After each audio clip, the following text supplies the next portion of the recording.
What's up, everybody? So, if you happen to be a Nintendo fan that's been waiting for like a big announcement of a massive game, and all of a sudden you've just been seeing people talk more and more about Tomodachi Life, to the point where Nintendo's even putting out a full-on direct for this title, and you're kind of like scratching your head for the past few days, you're like, why is this paid Me Shop channel looking game generating so much hype? It's because, well, this is the kind of game that you would see doing much better in Japan. Obviously, most of my viewers are in Western markets, with a vast majority of them being in the States. And Tomodachi Life was one of the best sellers on the 3DS. That's what they'll tell you. Like, of course, this is a huge game for Nintendo. It's a huge seller. But then once you break it down and you really analyze the numbers, you realize that almost 30% of the entirety of the sales of this title were the physical retail copies purchased in Japan. This is according to the Famitsu numbers. And seeing as how the entirety of the game was like just over 3,000 blocks of data, the digital download size was so small that it would fit very comfortably on your 3DS's SD card, even if it was only 2 gigabytes or 4 gigabytes, while still having plenty of room for other titles. So naturally, this becomes one of those titles where significantly more of the population that purchased it, the 3DS version, was based out of Japan. As a matter of fact, there's data online that shows that as of March 2014, when the game was sitting at 3.22 million units sold worldwide, only 1.24 million of that was made up from numbers in North America and Europe. So this is very much the type of game where significantly more of the hype is coming from the Eastern markets, but seems like it's a bigger deal in the West, because obviously when you're looking at the various message boards and forums online in the Western markets, the ones that are hyping it up most are the ones that were significantly more attached to these types of Nintendo games. The vocal minority that propped up these titles that were doing much better in the East than they are in the West. So don't feel too bad if you're wondering why there's so much hype for this game and it feels like it's something that just completely passed you by on the 3DS. Statistically speaking, it probably did completely pass you by on the 3DS if you're in the Western markets. And this is not me just making stuff up. Only a couple of days ago, there was news that surfaced that a former Nintendo of America employee says that Nintendo used to scold staff for games like Tomodachi Life not selling more in America.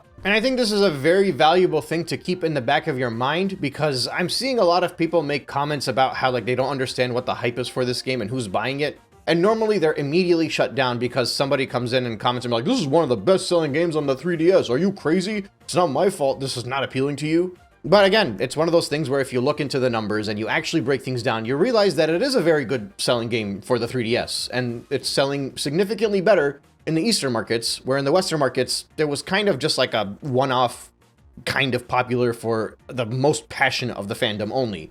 Animal Crossing, it is not. Maybe if there was a worldwide pandemic. But anyway, that's not even the main topic here that I'm trying to discuss. So, as many of you know, it's nice to say former, Nintendo of America president Doug Bowser, whom was formerly of EA before he came to Nintendo, was famously known as the man that got the job because his last name was Bowser, and more infamously known as the one who introduced variable pricing into the Nintendo market. Or at the very least, he made it mainstream. And of course, he's also the guy that recommended that if you cannot afford a Nintendo Switch 2, to go and buy the cheaper Nintendo Switch 1, the Don Matrick moment of the Nintendo world. Except it's a bit worse because after he did that, they went on to increase the price of the Nintendo Switch 1 hardware family in the US. So it kind of annoyed a lot of people.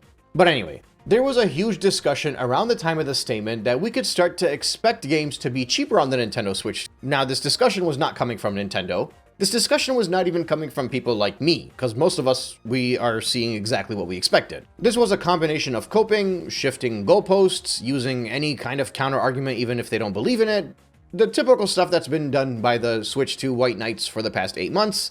This was their talking point. The idea was that they were okay with Mario Kart World being $80, because that means that Nintendo is going to be charging a much cheaper price for other games, so that the more budget titles are more affordable. And well, Tomodachi Life is a full-price Nintendo Switch game coming in at $60. I don't think I need to spend too much time explaining why that's a ridiculous price point for this game. Rather, I would just have the background footage showing you. The funny thing is, I knew this game was going to be a full-price Nintendo Switch title, because once again, Nintendo did not suggest the price on the website. And not only that, they waited a couple hours until they finally uploaded those prices up on the internet.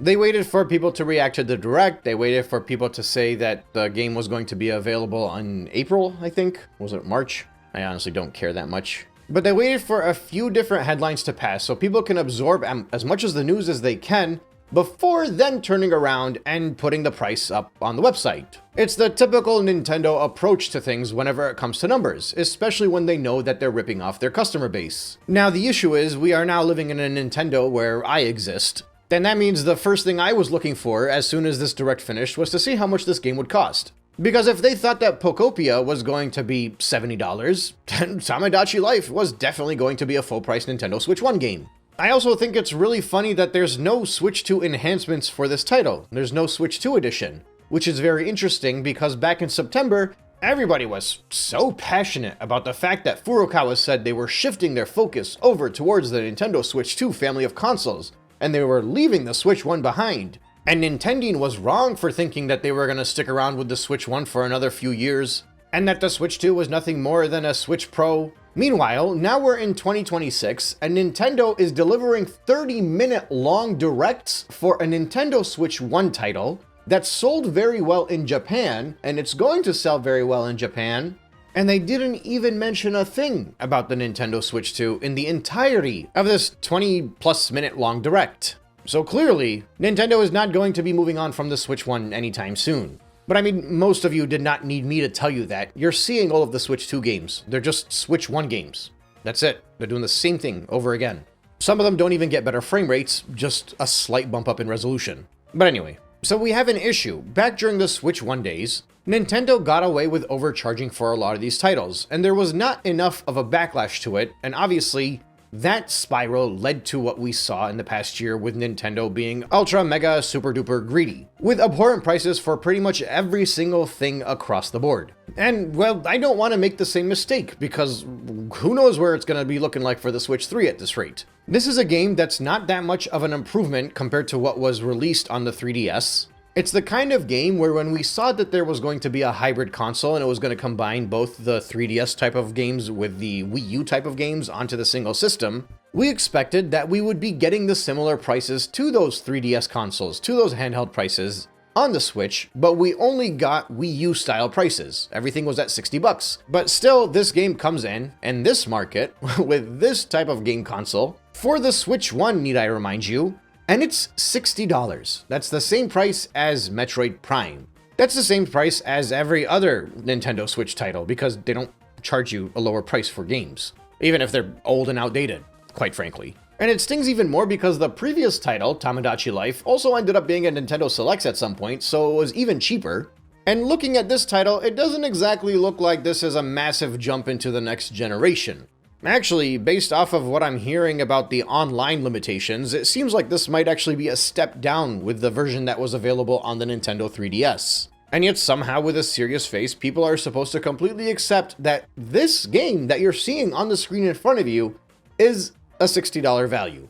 You know, maybe it's good that it's limited on online features because there's probably going to be a lot of Switch 1 pirates that really like this thing that either decide to emulate this or run it on their modded Switch.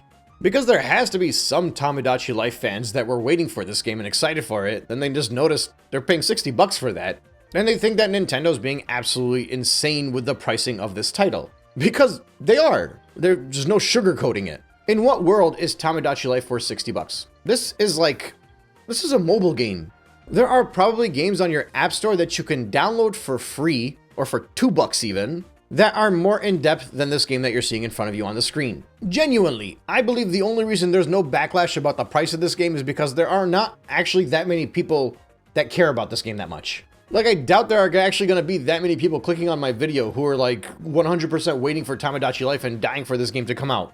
The bigger talking point today, on the day of a Nintendo Direct, need I remind you, is the fact that Nintendo censored a whole other game, Dispatch. Look, I don't know the deal behind Dispatch. I don't know what they're censoring. I've never heard of this title until it started making the rounds today in the news, or was it last night? But I made a post about this earlier. I find it very ironic that people now are all up in arms about Nintendo being family friendly and for children, when they spent the past year insisting that all of us out there complaining about Nintendo's anti-customer practices were just being immature and hating on a children's console. So like, if it's a children's console, you should completely expect this type of censorship. And if it's not a console made for children, then why are we even humoring the discussion about Tomodachi Life being $60? Because no adult in their right mind would agree that this is a game that's worth that type of money. Look at it. At the very least, Pokemon spent 20 years grabbing people by the scruff of their nostalgia.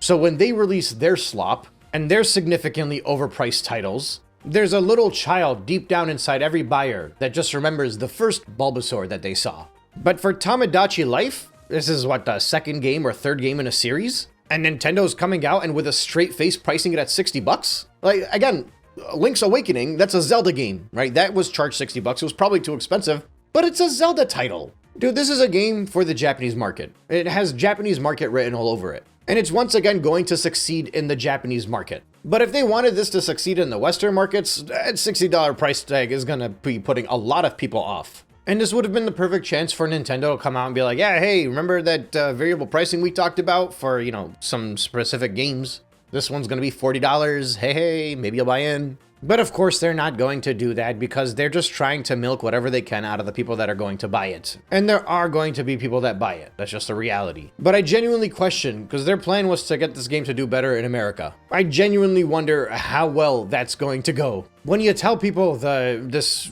Sims versus Me Shop Channel combination is a full-priced Nintendo Switch title, it'll be fun to keep an eye on this one. Although, actually, in saying that, no, it won't, because I don't think this game is going to be that big of a talking point around the community.